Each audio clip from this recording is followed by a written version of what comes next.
Today's question is all about remembering to make sure your machine is set for the right materials, and this question comes from Crystal. This is the Creative Crafters podcast and your questions answer. Hi, I'm Bette from Bette's Make. So let's talk about this particular question. Now, for the newer machines, this does not have an effect, but if you have an Explorer 2, for example, you will have a dial on that particular machine.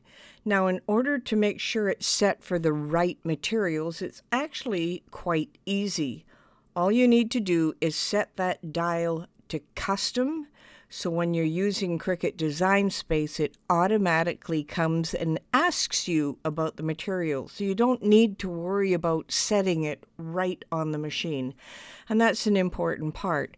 Now, if you're using a newer machine, of course, Design Space won't do anything until you select the material you want for each one of your mats.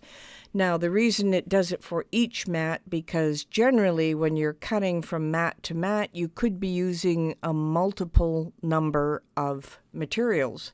So on mat 1 could be a light cardstock, mat 2 could be printable vinyl, and mat 3 could even be fabric.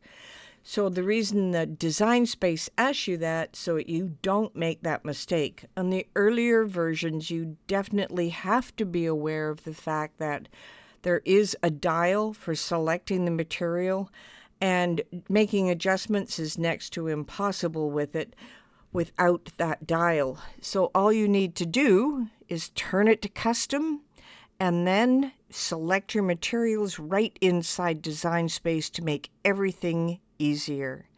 This is the Creative Crafters podcast. Your questions answered.